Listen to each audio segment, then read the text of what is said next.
explosão deu origem a sistemas em constante expansão de tempo, espaço e matéria. A cada dia, novas descobertas desvendam os enigmáticos e admiráveis segredos de um lugar que chamamos o Universo. O passado e o futuro. Muitos sonham em viajar no tempo. Mas seria isso possível? Isso pode acontecer em alguns anos ou décadas. Quando se viaja no tempo, coisas estranhas começam a acontecer. Você pode imaginar coisas absurdas como visitar você mesmo no passado. Alguns humanos já fizeram a viagem.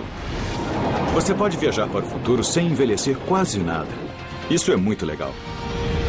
Veja como isto é possível à medida que revelamos os mistérios da viagem no tempo.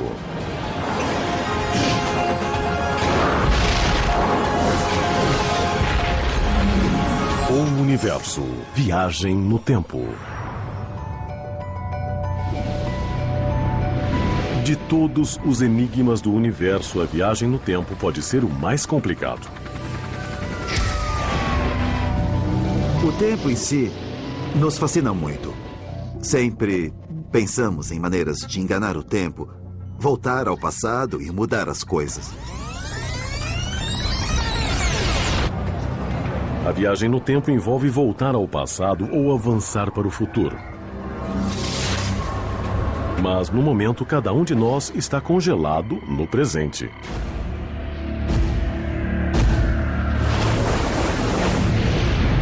No entanto, a ciência não descarta a possibilidade de que podemos afrouxar a influência que o tempo exerce sobre nós.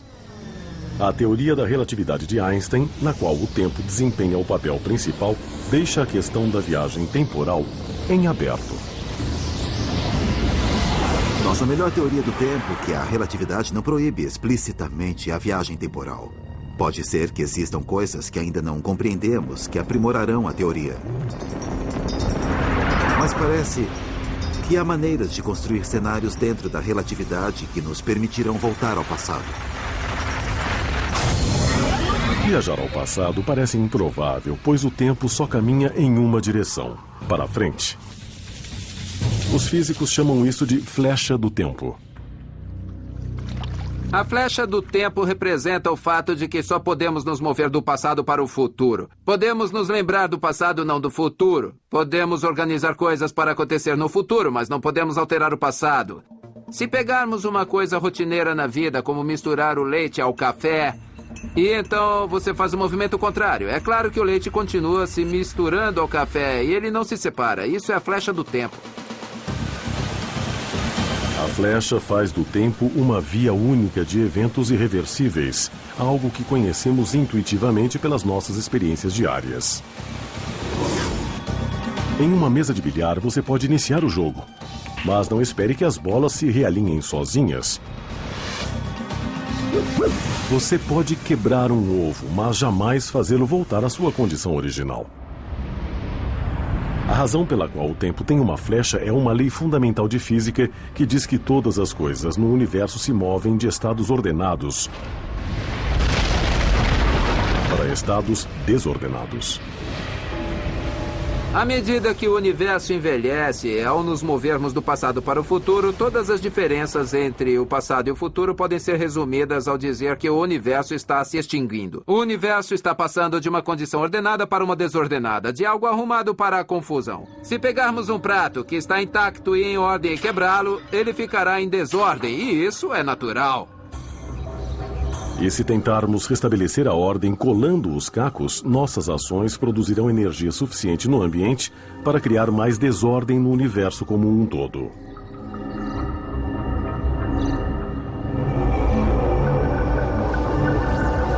Mas a flecha do tempo pode ser dobrada em condições extremas. Isto remete à teoria da relatividade de Einstein. Einstein mostrou que a gravidade de objetos maciços, como planetas, estrelas e buracos negros, pode fazer com que o espaço se curve. Mais incrível ainda, ele mostrou que o espaço e o tempo estão conectados a algo que ele chamou de espaço-tempo. Isto significa que sempre que o espaço é curvado, o tempo também é. E nada no universo pode dobrar mais o espaço-tempo do que a supergravidade de um buraco negro. Imagine que o campo gravitacional é tão forte que o espaço e o tempo curvam-se sobre si mesmos. Você começa em um ponto, avança no tempo e retorna ao ponto que você deixou. Quando a flecha do tempo dobra-se e encontra sua cauda, cria um loop infinito onde o mesmo evento acontece repetidamente. Se o tempo dobrar-se sobre si mesmo, o universo repetirá os eventos continuamente. Cada momento da vida se repetirá um número infinito de vezes. Um loop infinito de eventos seria muito frustrante para qualquer um. Mas suponha que um viajante do tempo possa chegar ao passado sem a constante repetição. Neste caso, existiriam outros obstáculos. Os mais intrigantes seriam as inconsistências e paradoxos que surgiriam ao começarmos a mexer com o passado. Um exemplo famoso deste tipo de inconsistência decorrente da viagem no tempo é o chamado paradoxo do avô. Isto ocorreria quando alguém voltasse ao tempo, por exemplo, do seu avô. Imagine que eu volte no tempo com uma máquina e encontre meu avô em 1937. Ele está prestes a sair para um encontro às escuras com minha avó. Eles não se conhecem. Mas eu o convenço a não ir ao encontro. Ele gosta muito de corrida de cavalos. Digo a ele que haverá uma corrida muito interessante. Então, vamos juntos ao hipódromo. Ele nunca conhecerá minha avó. Então, o que acontece comigo? Como é possível que eu tenha nascido, voltado no tempo e impedido o meu próprio nascimento? Este é um exemplo de inconsistência, é um loop no tempo que não faz o menor sentido. Mas se a viagem no tempo for possível, a natureza deve ter uma maneira de contornar a contradição. Uma coisa sobre a qual os físicos têm certeza é que o universo tem lógica. Em toda a física, na ciência em geral, coerência, autoconsistência, senso comum, se preferir, é um princípio fundamental. Os físicos chegaram a pelo menos 3 maneiras de a natureza evitar os paradoxos da viagem no tempo. A primeira é simples. A natureza evita os paradoxos, tornando a viagem temporal ao passado impossível. Em outras palavras, não pode ser feita. Uma alternativa diferente é o estranho conceito de universos múltiplos. Uma maneira de lidar com a viagem ao passado é dizer que realmente entramos em um universo paralelo após termos realizado a viagem ao passado. Desta forma, não afetamos a história do universo do qual viemos. Na verdade, tudo o que pode acontecer, acontecerá. Mas a maneira disto acontecer é entrando no universo paralelo. É um conceito bem bizarro. A terceira solução para o problema do paradoxo é a noção de que a viagem no tempo é possível, mas não poderemos mudar o passado quando chegarmos lá. A ciência por trás disto pode ser ilustrada reduzindo o problema à situação mais simples que podemos imaginar, como, por exemplo, bolas em uma mesa de bilhar. Imaginemos uma mesa de bilhar agindo como uma máquina do tempo. Se uma bola entra em uma caçapa, viaja por um buraco de minhoca e sai na outra caçapa antes de entrar na primeira. É uma máquina do tempo. Agora imagine que a bola realmente entre na primeira caçapa, saia antes de entrar e atinja a si mesma antes de entrar na primeira caçapa.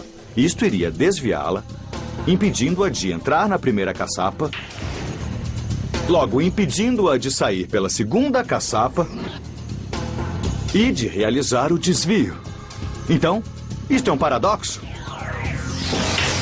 No entanto, a ideia de soluções autoconsistentes nos dariam uma saída para este paradoxo.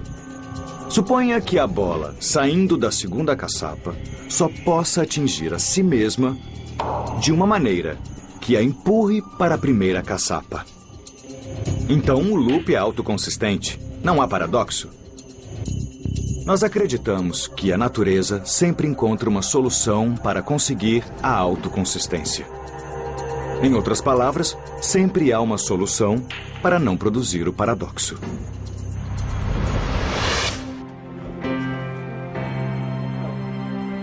Se este for o caso e Clifford Johnson fosse capaz de viajar para o ano de 1937, ele poderia conhecer o avô.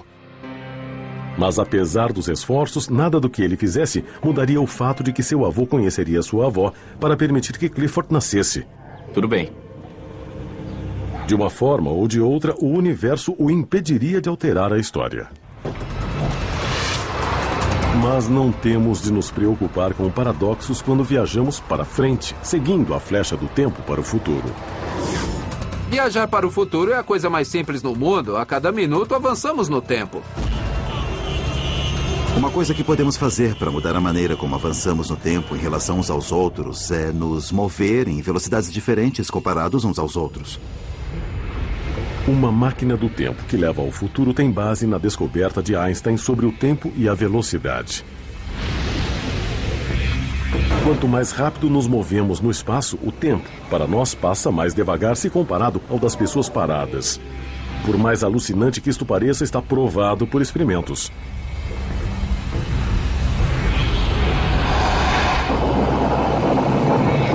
Foram colocados relógios em aviões velozes e naves espaciais. Eles percorreram alguma distância a grande velocidade.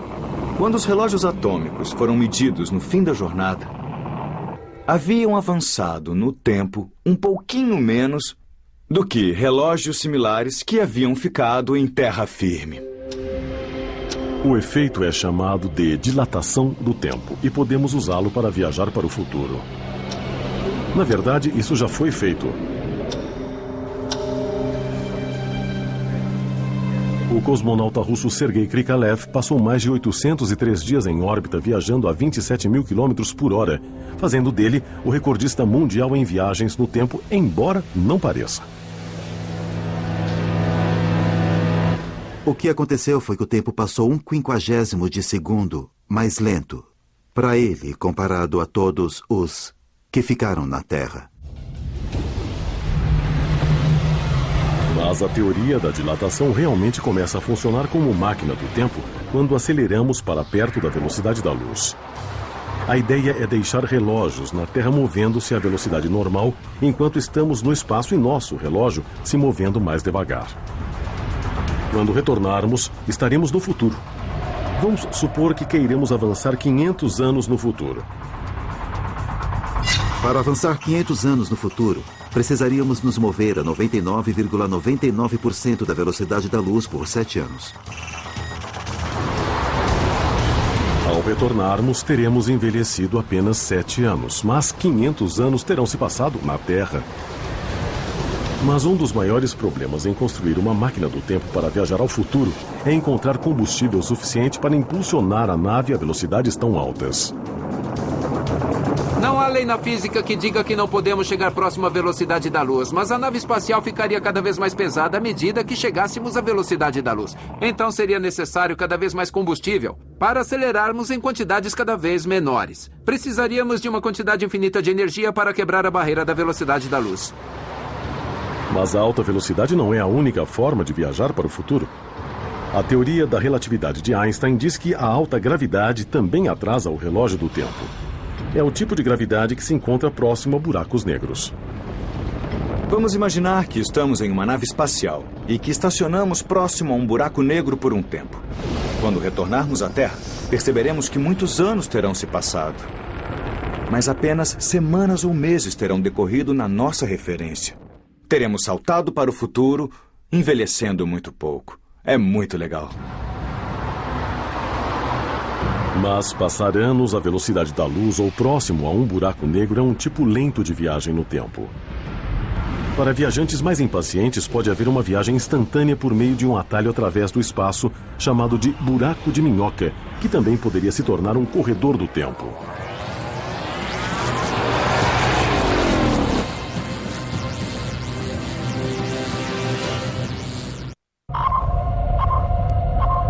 Para viabilizar a viagem no tempo, precisaremos trilhar um caminho que nos levará através de teorias bizarras e tecnologias